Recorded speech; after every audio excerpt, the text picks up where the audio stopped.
Em nome do Pai, do Filho e do Espírito Santo. Amém. Enviai, Senhor, do alto céu, vossa luz, vossa verdade.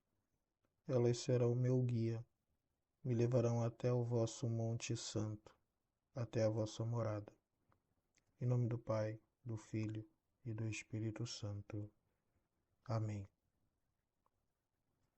Naquele tempo, disse Jesus a seus discípulos: Quando o Filho do Homem vier em sua glória, acompanhado de todos os anjos, então se assentará em seu trono glorioso. Todos os povos da terra serão reunidos diante dele, e ele separará uns dos outros, assim como o pastor separa as ovelhas dos cabritos, e colocará as ovelhas à sua direita e os cabritos à sua esquerda. Então o rei dirá aos que estiverem à sua direita: Vinde, benditos de meu Pai, recebei como herança o reino que meu Pai vos preparou desde a criação do mundo. Pois eu estava com fome e me destes de comer. Eu estava com sede e me destes de beber. Eu era estrangeiro e me recebestes em casa. Eu estava nu e me vestistes. Eu estava doente e cuidastes de mim. Eu estava na prisão e foste me visitar. Então os justos lhe perguntarão: Senhor, quando foi que te vimos com fome e te demos de comer, com sede e te demos de beber? Quando foi que te vimos como estrangeiro e te recebemos em casa, e sem roupa e te vestimos? Quando foi que te vimos doente ou preso e fomos te visitar? Então o rei lhes responderá: Em verdade eu vos digo, que todas as vezes que fizestes isso a um dos menores de meus irmãos, foi a mim que o fizestes. Depois o rei dirá aos que estiverem à sua esquerda: Afastai-vos de mim, malditos, ide para o fogo eterno, preparado para o diabo e para os seus anjos. Pois eu estava com fome e não me destes de comer. Eu estava com sede e não me destes de beber. Eu era estrangeiro e não me recebestes em casa. Eu estava nu e não me vestistes. Eu estava doente na prisão e não fostes me visitar. E responderão também eles: Senhor, quando foi que te vimos com fome ou com sede, como estrangeiro ou nu, doente ou preso, e não te servimos? Então o rei lhes responderá: Em verdade eu vos digo, todas as vezes que não fizestes isso a um desses pequeninos, foi a mim que não o fizestes. Portanto, estes irão para o castigo eterno, enquanto os justos irão para a vida eterna. O evangelho de hoje, que nós meditamos, tem três aspectos que precisamos meditar, pensar um pouco. O primeiro deles é que algumas pessoas, quando leem esse texto de Mateus 25, tendem a acreditar que a salvação está estritamente vinculada aos atos de caridade externa que nós fazemos por alguém, ou aquilo que nós chamamos de obras de misericórdia. É verdade que neste Evangelho é muito claro, não se trata apenas da intenção de fazer coisas boas, nem apenas de uma interpretação espiritual das obras de misericórdia. É necessário fazer obras de misericórdia corporal, ajudar de fato alguém que precisa, dar esmolas, cuidar daqueles que têm alguma necessidade física. Só que é um equívoco acreditar que este evangelho está apenas dizendo que a salvação depende apenas disso.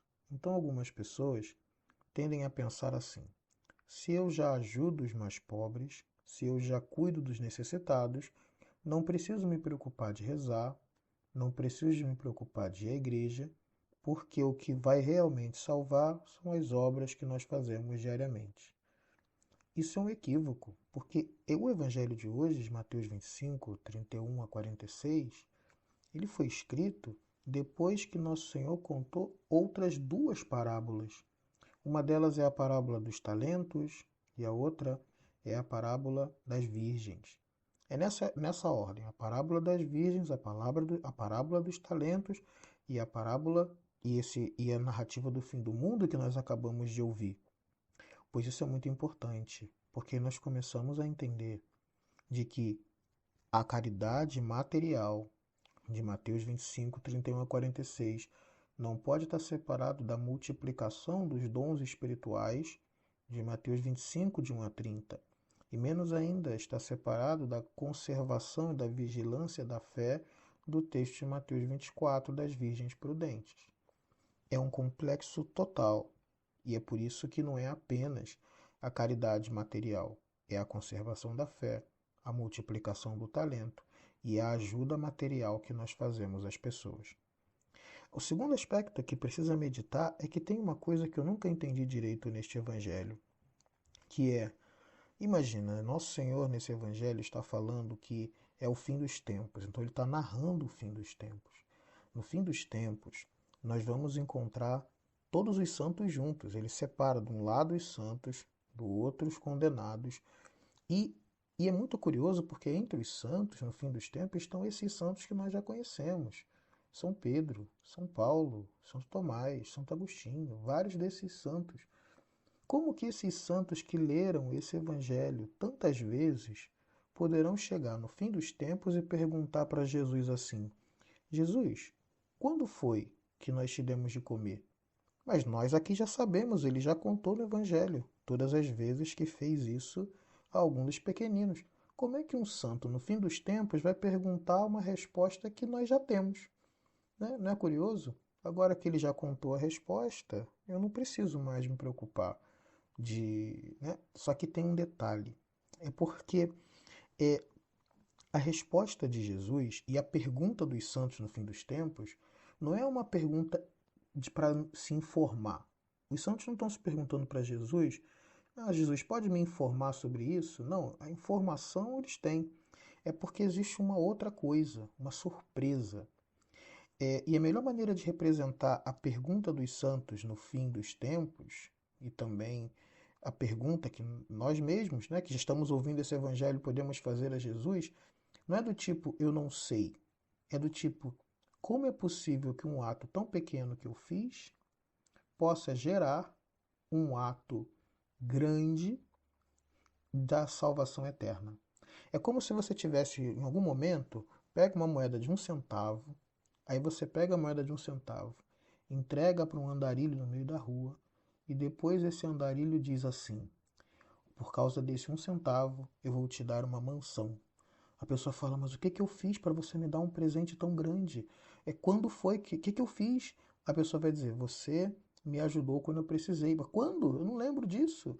Ele fala, aí a pessoa lembra, apresenta aquele momento específico. É alguém que fica surpreso que como que atos tão pequenos podem gerar um prêmio tão grande. E é isso, é a surpresa do santo de olhar. E aí tem algo importante na resposta de Jesus, porque ele diz o que os santos fizeram. Mas depois ele começa a apontar o quando. E esse quando é muito importante. Quando fizestes isso a cada um desses pequeninos. Lembre-se, o texto está no contexto do fim dos tempos. Ali estão os santos de um lado, os condenados do outro. Todo mundo ali é grande, os santos todos são grandes.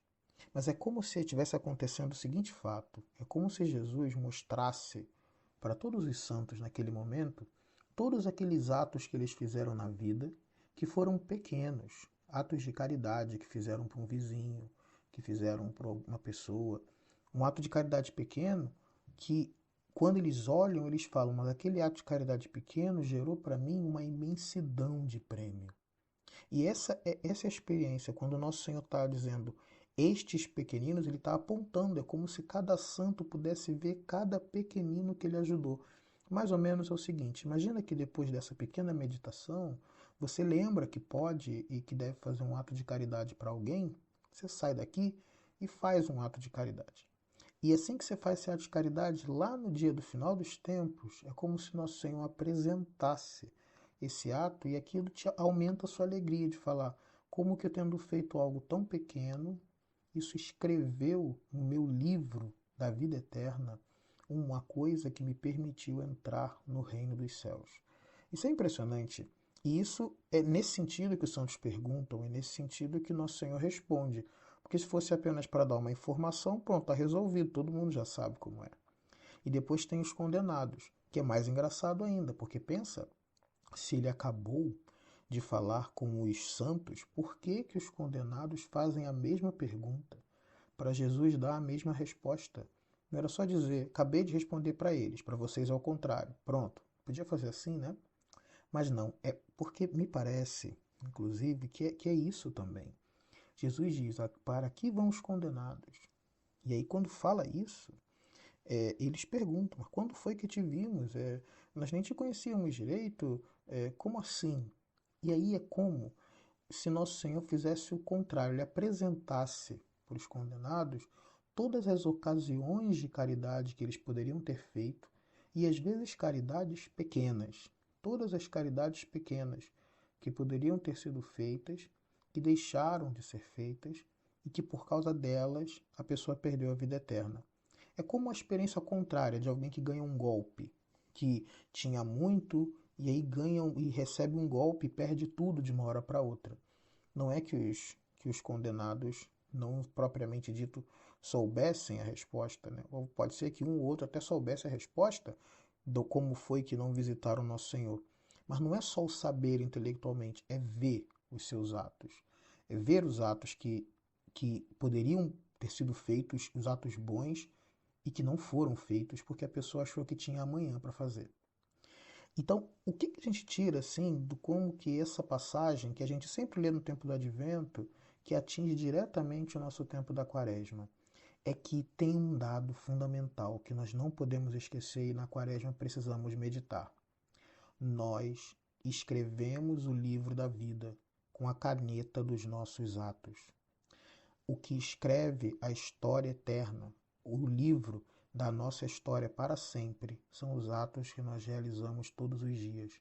Os atos que nós fazemos, as decisões, não são coisas irrelevantes, não são acidentes. Não tem amanhã. Cada ato que fazemos, cada decisão, cada conselho, cada coisa que fazemos, ela escreve um pedaço do nosso livro da vida. E quando a gente olha para ele, ele pode ser: nossa, foi só um pouquinho e com esse pouquinho Deus me deu tudo.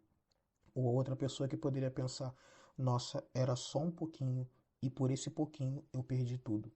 Essas são as duas dinâmicas e que essa é uma decisão que a gente pode tomar também no dia de hoje, nessa quaresma. Lembrando, os nossos atos escrevem no livro da vida eterna. Que o Senhor nos ajude e nos dê a sua paz.